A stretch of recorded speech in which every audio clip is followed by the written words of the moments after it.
ભારત અને પાકિસ્તાનના તણાવ વચ્ચે તમામ મોરચે એલર્ટ જોવા મળી રહ્યું છે। સરકાર સાથે તબીબો પણ એલર્ટ મોડ પર છે। ડોક્ટર્સે તમામ પ્રકારની મદદથી તૈયારી દર્શાવી છે। જરૂર પડે તો સરહદ પર જઈ મદદ કરવા તબીબો તૈયાર છે।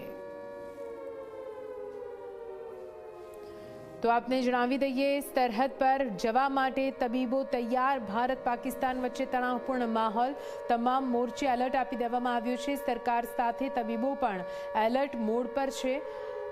સરહદ પર જઈને જો સેવા આપવાની તૈયારી હશે તો તમામ તબીબો પણ ત્યાં જવા માટે તૈયાર છે। પાકની નાપાક હરકતને લઈને દરેક ભારતીયોમાં એક આક્રોશ છે અને આ આક્રોશ બહાર પણ આવી રહ્યો છે। સરહદ ઉપર હોય કે પછી જ્યાં જવાનો કામ કરી રહ્યા છે ત્યાં પણ ભારત પાકિસ્તાનને જડબાતોડ જવાબ આપી રહી છે, પરંતુ સાથે સાથે ભારતીય નાગરિક પણ એક જવાબ આપવા માટે તૈયાર છે। એટલા માટે કારણ કે સરકાર એલર્ટ મોડ ઉપર છે, રાજ્ય સરકાર પણ એલર્ટ મોડ ઉપર આવી ચૂકી છે અને સાથે જ મેડિકલ ક્ષેત્રની વાત હોય તો IMA હોય કે AMA હોય, તેઓએ પણ તેમની સાથે જોડાયેલા ડૉક્ટરોને જરૂરી સૂચન આપીને સજ્જ રહેવા માટે પણ જણાવ્યું છે। ત્યારે આપણી સાથે ડૉક્ટર પણ છે, તેમની સાથે પણ વાત કરીશું ને યંગસ્ટર લોકો પણ છે તેમની સાથે પણ, કે તેમનું શું કહેવું છે, તેમની તૈયારી શું છે। આપ શું કહેશો? આપ કયા એસોસિએશન સાથે જોડાયેલા છો, એમનો શું સૂચન છે અને તમારી તૈયારી શું છે? હું ડૉક્ટર ગૌરાંગ મોદી, હું કેન્સર ફિઝિશિયન છું, ઓન્કોવિન કેન્સર સેન્ટર અમદાવાદથી।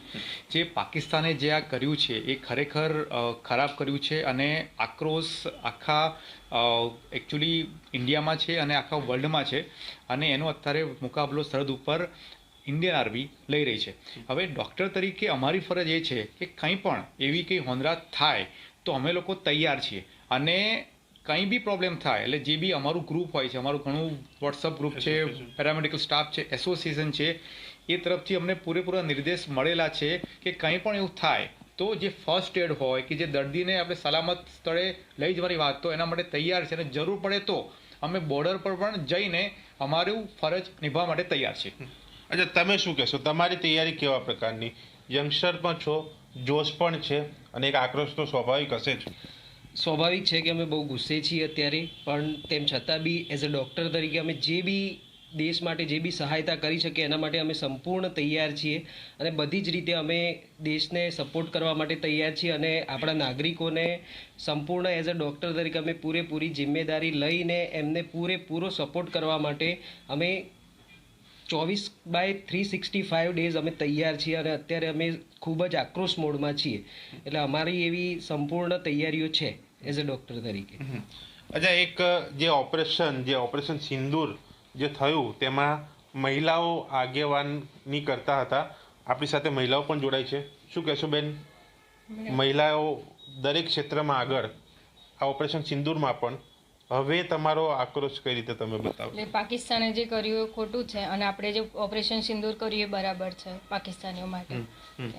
હજુ શું થવું જોઈએ, શું લાગે છે પાકિસ્તાનને હજુ કેવો જવાબ? તમે શું કહેશો? પાકિસ્તાને જે કર્યું બહુ જ ખરાબ છે। આપણે એની સામે મુંહતોડ જવાબ આપવો જ પડે, કારણ કે આપણા નિર્દોષ માણસોને એવી બેરહેમીથી માર્યા છે, બહાર કાઢી ગયા।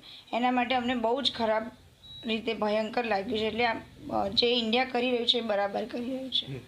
એટલે જે ભારત કરે છે તે બરાબર છે, જે સરકાર કરી રહી છે તે પણ બરાબર છે અને જરૂરી મદદ પૂરી પડે તે પણ જોવું જરૂરી છે, તે તરફ સરકાર આગળ વધી રહી છે। એટલે કે જવાનો સાથે નાગરિકો પણ ખડે પગ છે અને માત્ર એક ઓર્ડરની તેઓ રાહ જોઈ રહ્યા છે કે જ્યાં ડૉક્ટર હોય કે આમ જનતા હોય, તમામ લોકો સરહદ ઉપર જઈને પોતાની મદદ પૂરી પાડી શકે તે તૈયારી છે। આ માહોલ છે હાલનો, આ માહોલ છે ભારતીય નાગરિકની અંદર રહેલી સંવેદનશીલતાનો, જે સંવેદનશીલ સરકારની સાથે રહીને ખડે પગ ઊભા રહેવા પણ તૈયાર જોવા મળી રહ્યા છે। કેમેરામેન મુકેશ ચૌહાણ સાથે દર્શન રાવલ, ઝી મીડિયા, અમદાવાદ।